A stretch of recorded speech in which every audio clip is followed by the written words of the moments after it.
श्री परमात्मने नमः। ओम श्री सत्य गुरुदेवाय नमः। देखिए बता रहे भगवान, यह है 11वें अध्याय का 24वां श्लोक।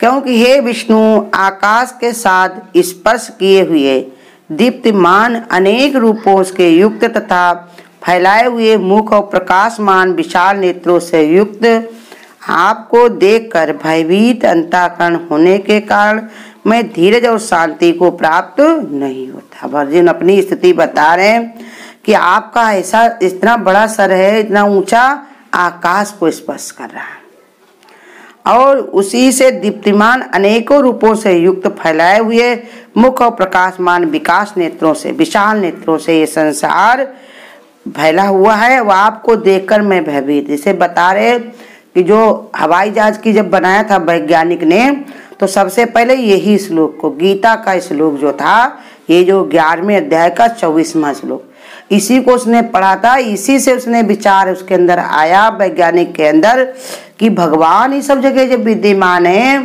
तो हमको ये बनाने में कोई डरने की जरूरत नहीं है। ऐसे मन में उनके विचार आया होगा कि ये जो हम बना रहे हैं प्लेन, ये उड़कर आकाश में जाएगा तो वहाँ पर क्या होगा, कैसे होगा, कहीं पर ये फट ना जाए, कहीं गिर ना जाए, कहीं नुकसान हो जाए।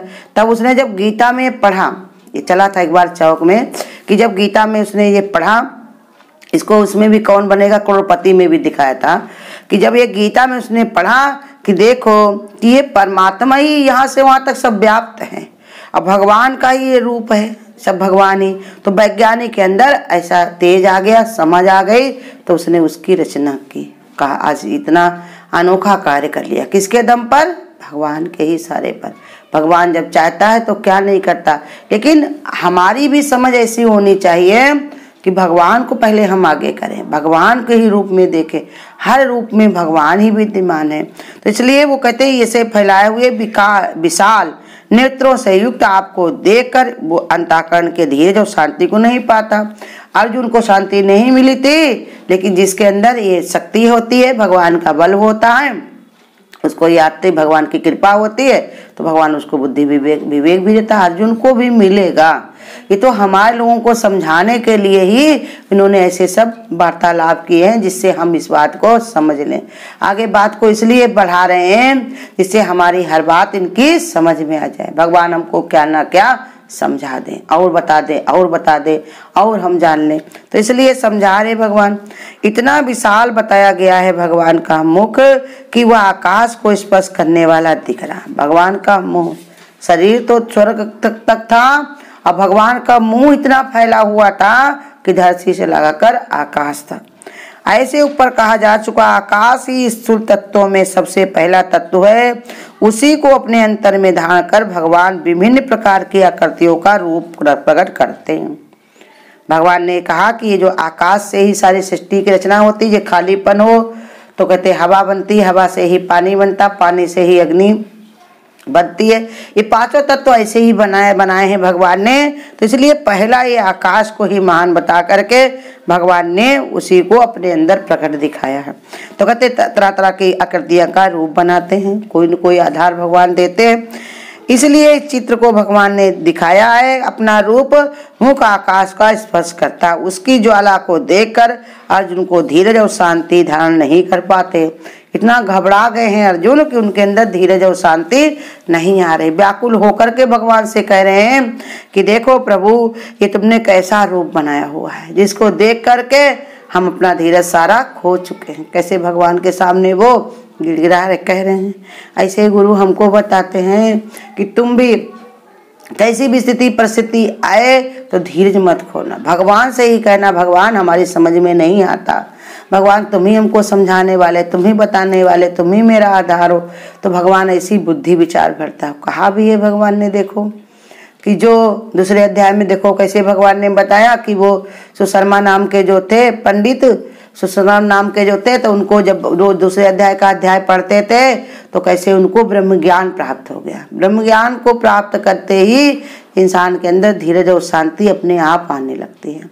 ये गीता का महत्व है। तुम कुछ भी ना करो, बस इसको पढ़ते रहो। लेकिन जिस समय पढ़ने बैठो उस समय अपने मन को ये शांत करो कि हम भगवान की शरण में बैठे।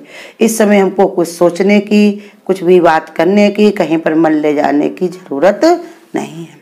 इतना तृप्त होकर बैठो, इतना शांत होकर बैठो कि हम भगवान की शरण में बैठे। जैसे हमारे गुरु बताते हैं कि अपने मन को पूरा का पूरा भगवान में ही लीन करो, कि हम भगवान की छाया में बैठे, हमको और कुछ सोचने की जरूरत नहीं है, मन को कहीं और लगाने की जरूरत नहीं है। और धीरे धीरे यही समझते समझते तुम्हारे सब समझ आ जाएगी। अब भगवान कराएगा ना, भगवान की कृपा होती है तो मूर्ख भी कितना बड़ा ज्ञानी बन जाता। किसके अंदर इतनी बुद्धि है जो 2 शब्द बोल सके, समझा सके? ये तो भगवान की कृपा है, गुरु की आशीर्वाद है, गुरु का ही सहारा है। जब गुरु अपने प्रेमियों को इतनी शक्ति देते हैं, इतना भाव विचार देते हैं, जिनके अंदर ऐसा संकल्प गुरु डाल देते हैं कि ये सब कार्य कर पाएंगे, कुछ बता बोल पाएंगे, तब ये सब बाहर आते हैं। नहीं तो बिना गुरु की कृपा के कोई एक शब्द नहीं बोल सकता, एक कदम चल नहीं सकता, कोई कार्य हो नहीं सकता। तो उसी परमात्मा का ही ध्यान करो, उस परमात्मा का ही विचार करो।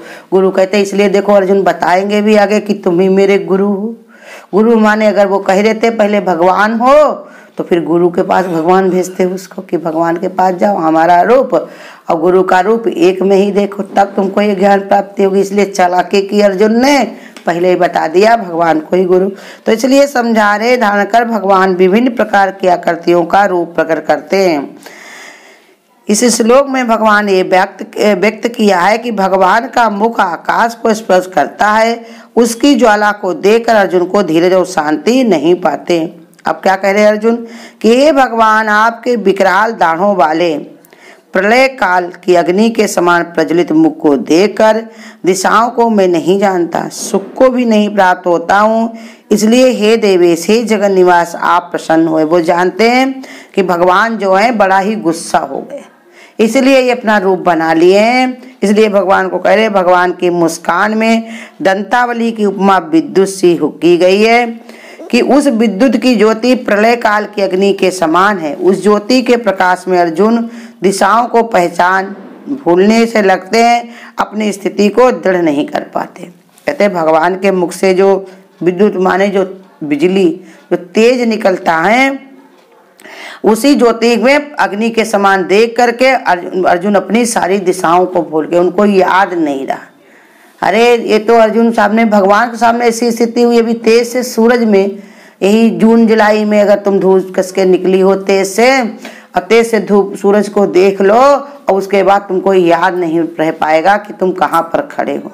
सब अंधकार चारों तरफ से, वो तेज उसका जो सूरज का इतना तेज होता है, उसमें इंसान विस्मित हो जाता है, उसको याद नहीं रहता है कहाँ से है कहाँ जाए, दिशा भ्रम हो जाता है तेज से अगर उसको देख लिया।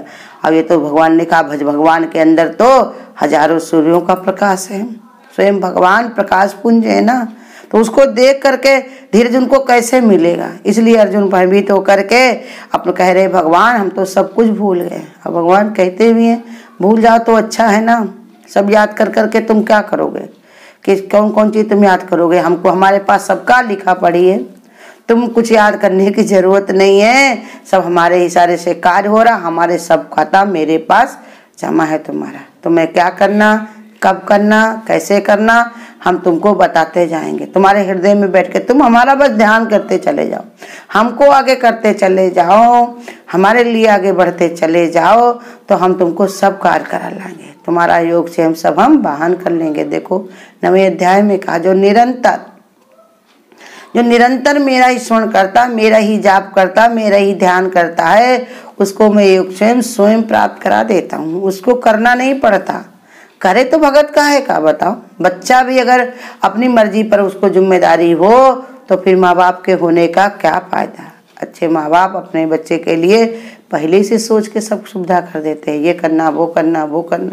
गुरु बताते हैं, बच्चा गर्भ में आते ही माँ बाप ये सोचने लगते मेरा बच्चा लेटेगा कहाँ, कैसे व्यवस्था करे, ये खाएगा क्या, कैसे रहेगा, कौन स्कूल में एडमिशन कराएंगे, क्या पढ़कर बनेगा, सब विचार वो पहले करने लगता। अब वो तो माताओं की भी माता, पिता का भी पिता, परम पिता परमात्मा है, वो क्या हमारे नहीं विचार करता है, वो हर समय हमारी ही निगरानी में बैठा हुआ।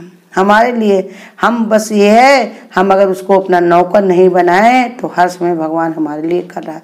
लेकिन हम सब लोग क्या हैं, उस पर आर्डर दिखाना चाहते हैं। अगर हमको दिखाई पड़े, हमको मिल जाए तो हम उससे ये करवाएं वो करवाएं, हमारे कहने पर चले तो गुरु कहते तुम क्या भगवान को भगवान समझोगे, उसको तो नौकर ही समझोगे और ऊपर से तुम्हारा ही नुकसान होगा। अहंकार अति दुखद डमरुआ, अहंकार के कारण तुम्हें अहंकार होगा कि देखो भगवान भी हमारे, देखो रावण कहता नहीं था हमने मृत्यु को बांध रखा, ब्रह्मा आकर मुझे वेद सुनाते हैं, इंद्रा के छिड़काव करते हैं, सब सब सब कार्य हमारे घर में सब काके देवता लोग करते हैं, तो कितना अहंकारी हो गया था। पाया सब कुछ उसने तपस्या करके था, इतनी मेहनत से, लेकिन अहंकार के कारण कोई उसके काम नहीं आया। एक लख पुत्र स्वभाव लखनाती, उन रावण घर दिया न बाती। जब विनाश हुआ तो भगवान को देर नहीं लगी, भगवान ने जब आंख अपनी तिरछी की तो सब नाश हो गया। तो भगवान कहते हैं अगर तुम्हारे कहने पर सब कार्य नहीं हो रहा, इसी में भलाई है, नहीं तो तुमको अहंकार हो जाएगा। अब अहंकार हुआ नहीं तो तुम्हारा भगवान ने कहा सत्यानाश होना शुरू, फिर तुमको कोई भ्रष्ट से रोक नहीं सकता।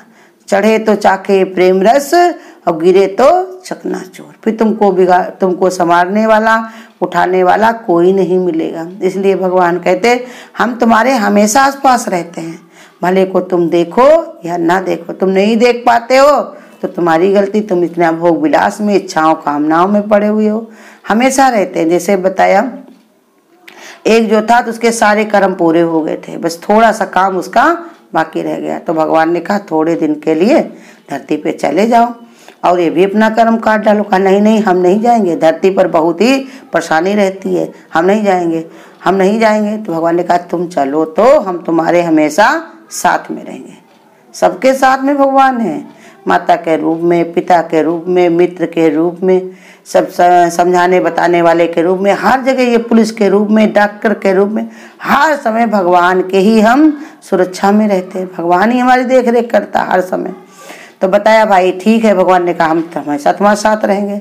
अब वो जब भी उसको महसूस होता कि हमें ज़रूरत है तो भगवान कहीं न कहीं कोई न कोई रूप बना करके आ जाते थे। एक बार उसको क्या हुआ, राजस्थान में गर्म बालू पर चलना पड़ा। तो उसने क्या, भगवान आ जाओ हम पर चला नहीं जाता, भगवान आ जाओ हम पर चला नहीं जाता, ऐसे चिल्लाते चिल्लाते रोते रोते कहा देखो आज तक जरूरत पड़ गई तो दिखाई नहीं पड़ते, बड़े चतुर हैं भगवान, कैसे छिपे बैठे, बुला रहे आते नहीं, आते तो कंधैया उनकी हम चढ़ जाते। ऐसे चिल्लाते बरबराते हुए वो आगे बढ़ता जा रहा था और जा करके ये उसको कहीं पर थोड़ा सा ठिकाना मिला तो वहीं पर ही वो बैठ गया। अब बैठ कर देखा कि उसको कोई कंधे पर उसके किसी ने हाथ रखा। कहा कौन हो भाई? कहा जिसको तुम इतना याद कर रहे थे हम वही हैं। कहा अच्छा, जब हम भुला तब तो तुम आए नहीं। कहा हम नहीं आए तो फिर कौन आया? कहा मैं खुद ही चल के आया हूँ। कहा देखा तुमने, तुम्हारे पैर जो, कहा देखा हम, तुमने देखा था तुम्हारे साथ हम चल रहे थे, हम ही थे। कहा हमने देखा था कि दो ही पैर खाली रेगिस्तान में दिखाई पड़ते थे, कहाँ चार पैर थे? तो कहा दो, तुम तो हमारी गोदी में थे, दो पैर तो हमारे जले, देखो मेरे पैर में छाले पड़े, तुम्हारे कहीं पैर में छाले पड़े हैं? तब देखा उनके पैर में छाले नहीं थे, लेकिन भगवान के पैर में छाले पड़े थे गरम गरम बालू से। तो ऐसे ही परमात्मा हमेशा मेरी निगरानी में रखता हमको अपनी, हम अपना डर न चलाएं तो हर समय भगवान ही भगवान है, भगवान के अलावा और कुछ नहीं है।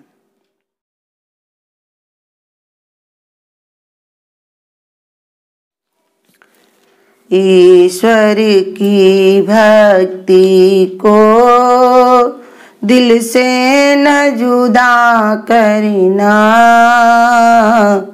जो वचन दिया प्रभु को वादे को अदा करना। ईश्वर की भक्ति को दिल से न जुदा करना, जो वचन दिया प्रभु को वादे को अदा करना। जब गर्भ के अंदर तू उल्टा लटका था, तब जान तेरे को भी जाने का खटका था। जिसने तुझे जन्म दिया, दिल उस पे फिदा करना। जो वचन दिया प्रभु को, वादे को अदा करना। ईश्वर की भक्ति को दिल से न जुदा करना। जो वचन दिया प्रभु को, वादे को अदा करना। ये तृष्णा का काशा तेरा हरदम खाली है। तू झूठी आशा के द्वारे का सवाली है। जो सबका दाता है, दिल उस पे फिदा करना। जो वचन दिया प्रभु को, वादे को अदा करना। ईश्वर की भक्ति को दिल से न जुदा करना। जो वचन दिया प्रभु को, वादे को अदा करना। क्यों भूल गया प्रभु को, वो सब झूठा धंधा है। ईश्वर के नाम बिना हर बंदा गंदा है। निष्काम करो थोड़ा, ना पाप कभी करना। जो वचन दिया प्रभु को, वादे को अदा करना।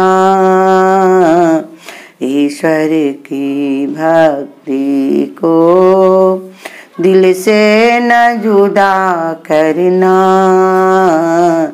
जो वचन दिया प्रभु को, वादे को अदा करना। वादे को अदा करना। अगर आपको आज की वीडियो अच्छी लगी हो तो वीडियो को लाइक और शेयर करना ना भूलें। आगे की वीडियोस देखने के लिए चैनल को सब्सक्राइब करें और नोटिफिकेशन